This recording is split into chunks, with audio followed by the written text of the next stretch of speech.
sit down there and tell them more for the public comments. Good. Any public comments? Public comments? Can you hear me? Public comments. Public comments. Public comments. Any public comments? State your name. State your name and address, please. Randy Fisher, 679 I get a microphone. Fix the mic. I don't think it even works. It does turn to work. Hello. There you go. Good. I was looking at the budget, and one thing that We've got right there. I was looking at the budget, one thing that jumped out at me, and I'll be forthright that, as far as scrutinize that I haven't, I don't see a detailed accounting. I asked Ms. Struck if we have one, she said she thought it was on the website. But I see where we're taking $1 million in fines, and on the backside of the expenditures, it cost us $540-something thousand to take in the fines. I would just like to know that $546,000 in expenditures, that seems awful high. A lot of that is state assessments that we have to pay to the state of Mississippi on fines that we collect. If you're looking at, I'm guessing that you're looking at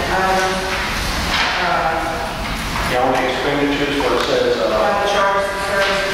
Right. A big portion of that is the state assessments that we pay to the state of Mississippi that we have to pay on the fines. okay, so if we collect so much of every dollar that we collect, It goes to the state. that's a good portion of it. That's that $298,000. That's a portion of it. Some of it is. And the remainder of the dollars goes into the general fund and just gets paid. Yes, it goes into the general fund to fund general fund departments.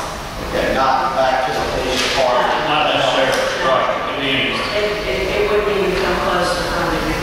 No, I just thought it might be. Okay. Of course, that probably does. I mean, it just goes into the general fund, which is where all their salaries and everything comes out.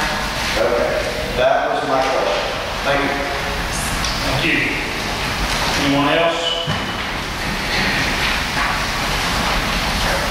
Anyone else? Public comment on the budget? Got a motion to close here. Second. All in favor? All right. Opposed, motion carried. All right, board members? I got a call, and it seemed like a valid call, and I'm just going to throw it out there. Just let me ask that this board consider a $200 a month pay raise. She's worked the same salary for 40 years. She works very diligently, going after care of the property, going with the police, trying to keep up with all the reports. Never once have I called her and asked her to check on the property where she said, I'm not going to do it. So I'd like the board to consider, before we adopt the final budget, putting some sort of increase in there for her after 2 years at the salary that she does money, which by the way is $800 a month. And that's for 4 to 5 weeks. Some weeks she works every day. And a lot of times she comes out on the weekend, middle of the night, whatever it takes to catch the people or to do what she needs to do. So I've had that same discussion with her. Because if you don't want to just direct people to see if we can find that in the budget anywhere. I would. We're scheduled, we could adopt this budget on September 6th. I'm getting whatever it is. That's an additional $200 per month.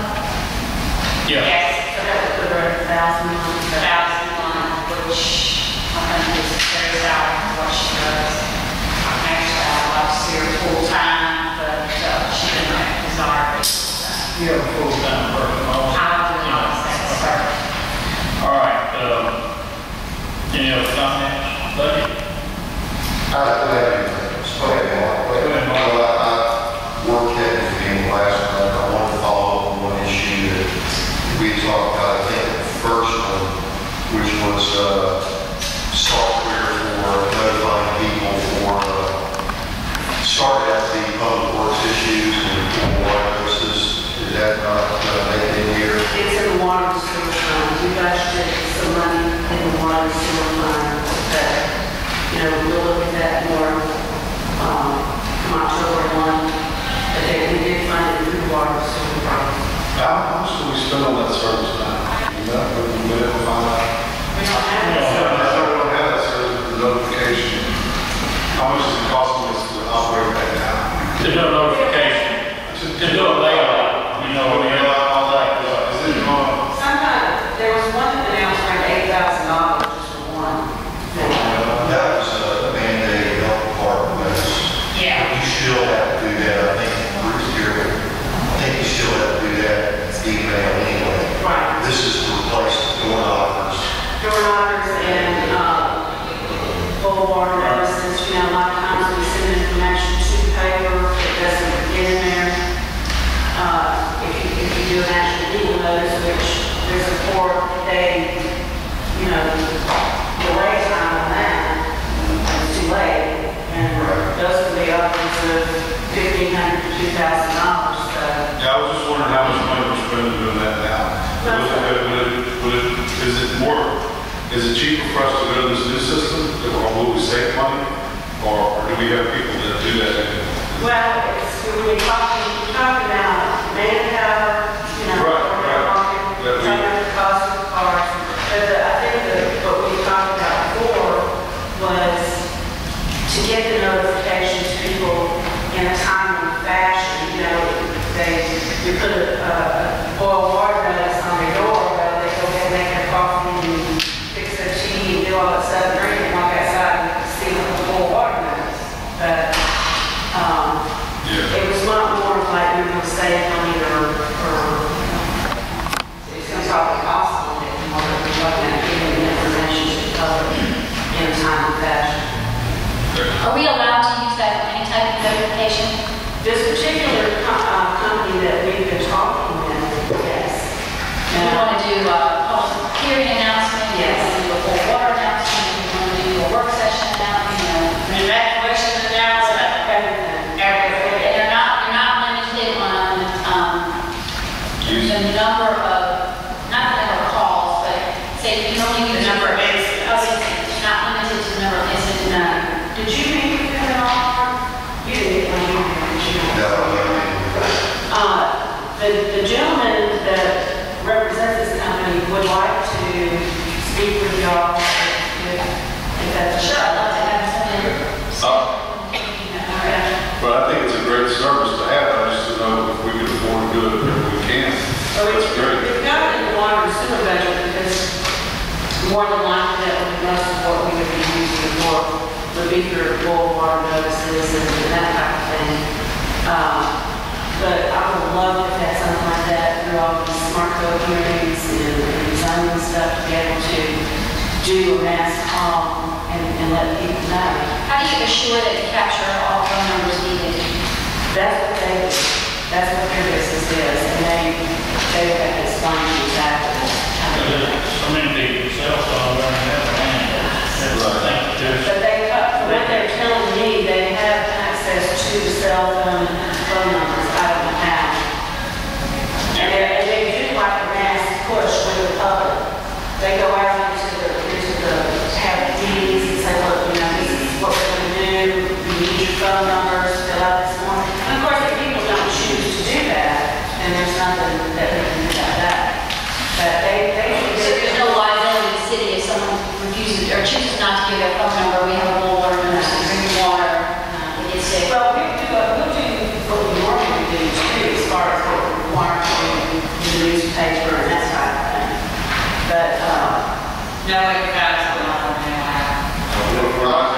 I still need to get this, I'll email them tomorrow and tell them y'all are interested in getting a spill, and maybe I can give you the sets. That's right. Yeah, there's more than one company that does this too, Well, my understanding is that there are a few other companies out there, and there's even one that is offered by FEMA that we're looking into, that Georgia Police Department has been checking on. But my understanding of that program is it's only for emergency, you know, like evacuations, that type of thing. It's the only thing they'll do. They won't do like civic notice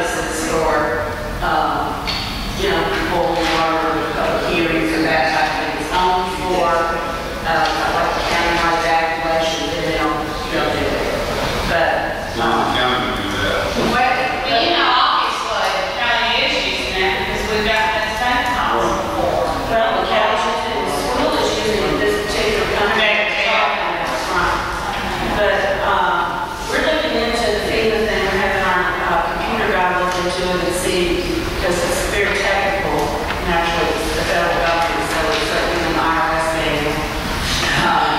So just kind of looking into the technical side to see if we can do that, and we have this other company, so we are looking at other prospects. Any other comment? Yes, Mr. Mayor, I'd like to address the judicial municipal court.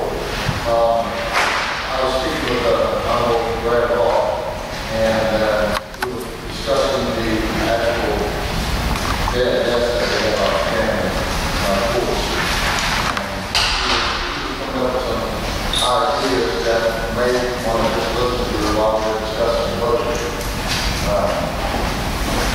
John, would you kindly say a few words if you don't mind, please?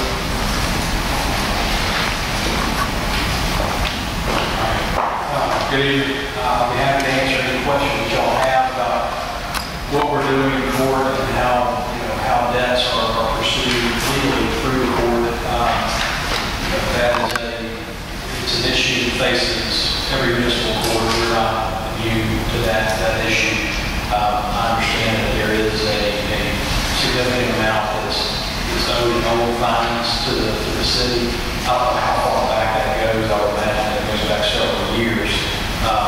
This is 25 or 30. But, yeah, we do have a process in place that we are following that makes sure that litigants' due process rights are protected under the Constitution, that they're given proper notice of the potential penalty for not paying the fines, and that process is being followed in every case that we have. It is an issue. A lot of times, you look at that number, how we came up with that number to begin with. A lot of people never show up at court to begin with. They may get a ticket on the side of the road, they may be from Texas, they may be from North Mississippi, and they're not going to bother coming back for a speeding ticket or running a stop sign ticket. And so that automatically goes on our lending as a bad debt at some point. We do have a warrants officer. Eventually, at some point, after somebody fails to appear or does not pay their fines, they are eventually issued what's called Casey's warrant, which is a warrant for failing to pay all the fines. They are served that warrant, and that presents another hurdle for the court. Is we have to have good service on somebody getting back in court. If somebody's local, that's fine. We can send an officer to knock on the door or have them come in. If they move to more part of the state, out of state, then that presents another issue for us. And so we have, just in the last, 6 months or so, y'all approved the warrants officer position for the court. That's been, we've been, that officer's been working to bring people in, to have them either put on payment plan, put on probation,